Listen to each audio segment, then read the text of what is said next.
Hello and welcome to the Cloud Gaming Report. I'm your host Zach, and it has been some time since I've produced an episode of the Cloud Gaming Report. I do apologize for that, but I am getting back to it. I do plan on continuing to produce this podcast, but sadly I did miss a lot of news in the world of cloud gaming, namely the Stadia announcement from Google and covering some of its cool and unique features such as the YouTube integration and the built-in assistant. But that is all pretty much old news now, so I'm not going to cover that. And now that I've had time to actually work on the YouTube channel and the podcast, there is ironically not a lot of news going on in the world of cloud gaming. We do know a lot of big people are working on some big projects such as Electronic Arts with Project Atlas, Microsoft with Project xCloud, Google with Stadia. But there isn't a lot of news really coming out now after their announcements. We'll probably see that change very soon with Microsoft, and at E3, I'm sure they're going to talk about Project xCloud a little bit deeper, maybe some announcements on some testing, but only time will tell there. So I will cover a little bit of news that we do have with GeForce Now, and after that, I do have some thoughts on Stadia and why it might not be the cloud gaming service that we're really hoping for. I do think that we're on the verge of having kind of the next generation of cloud gaming, but I'll go into that at the end of this episode. So first, let's go ahead and cover our GeForce Now news, and that is the fact that they are removing unsupported games from the GeForce Now platform. So previously, if a game wasn't officially supported, you could still install a game from your Steam library that wasn't supported, and this was a awesome feature because there are tons and tons of games in Steam's catalog, and only a small portion of those are officially supported on GeForce Now. So that lets you play a lot of indie games and even older games from AAA publishers and game developers, despite the fact that Nvidia hadn't officially tested those and made those a officially supported game. Now that they have reached 500 games that are on the officially supported list, they are removing this feature, which kind of is a big downside in my opinion. This is one of the reasons why I'm not a huge fan of a closed library system that only has a select catalog of games, especially if it's based on the PC, because that is one of the biggest, strongest selling points of PC, and the fact that we can have mods and kind of do cool, unique things with those games and have access to tons of different launchers, whether that be Steam, the new Epic Store launcher, which is getting a lot of hate simply due to taking a lot of exclusives now. Even Uplay, we have all these options of what we can use. You can use Origin, and you can subscribe to their service to have essentially a monthly subscription to a big catalog of older games and even brand new games. And even to get those games a little early. And that's one of the big selling points of PC gaming, is having just tons of options and doing exactly what we want to do on our gaming computers. And with GeForce Now having that closed library, we really see the downside with that option, and having the ability to utilize unsupported games from our Steam library kind of got around that hindrance.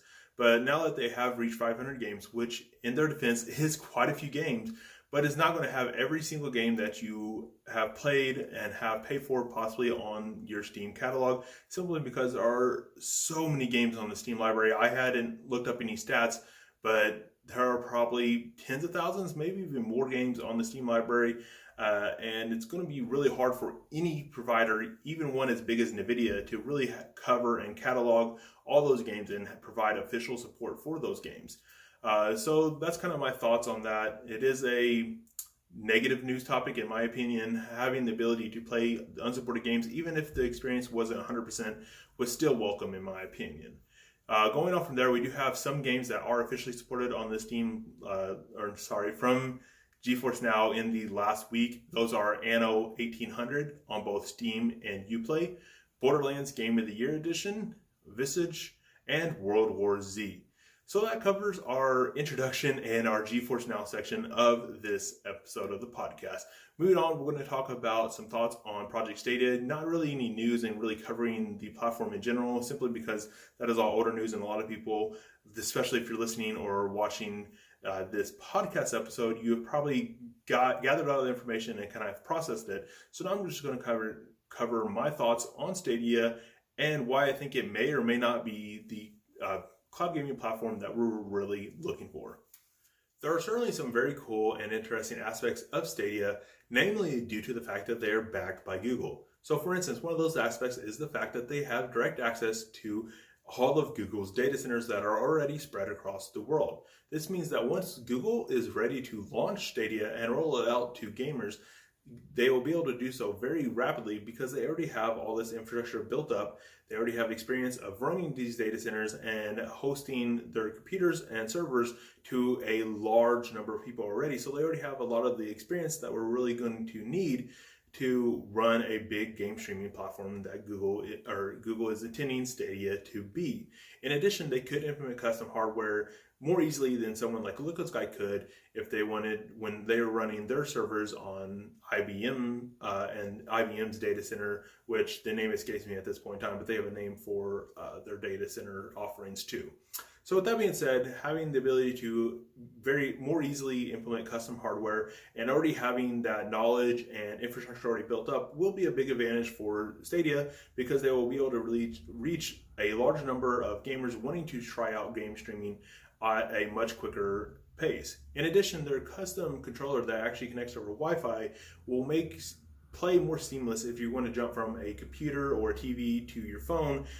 For example, if you're playing a game and then it's time to go to work or to school, you have to jump on a bus, you want to jump on and continue playing your game while you're on the bus using your phone, having the controller connected directly to over the Wi-Fi to the data center itself, not really through the device to the data center, will make play more seamless there. So that's another cool aspect of Google Stadia. Going on from there, having direct access to YouTube and the Google Assistant are two cool buttons that they have built in directly to the controller that offer a very unique approach. Having direct access to YouTube could make game streaming completely different game field in the future, and having the assistant built in could make having hard aspects of the game or just a puzzle that has you confused and annoyed at this point in time something that is a thing of the past. So there are definitely some cool things that Google is bringing to the market with Project Stadia, but there are also some pretty large negatives that are associated with Stadia. And these are also due to the fact that it is backed by Google. One of the most ironic is the fact that Google has a very big and prominent history of killing off projects. So we could grow attached to Stadia. It could be an awesome service, but it doesn't reach the levels of adoption that they're really looking for.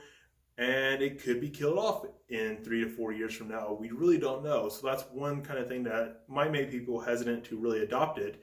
And that is also due to the fact that it doesn't already have an existing platform, meaning you will have to repurchase games, which is a very big downside for a lot of people, especially if you might already be an Xbox gamer or a Sony gamer, and maybe you're not interested in the offerings that Microsoft and Sony are really offering in the game streaming market. You want to try out what Google has, you will have to repurchase all your games. Or if you're already a PC gamer and have a vast library on Steam or Origin, you will have to repurchase those games.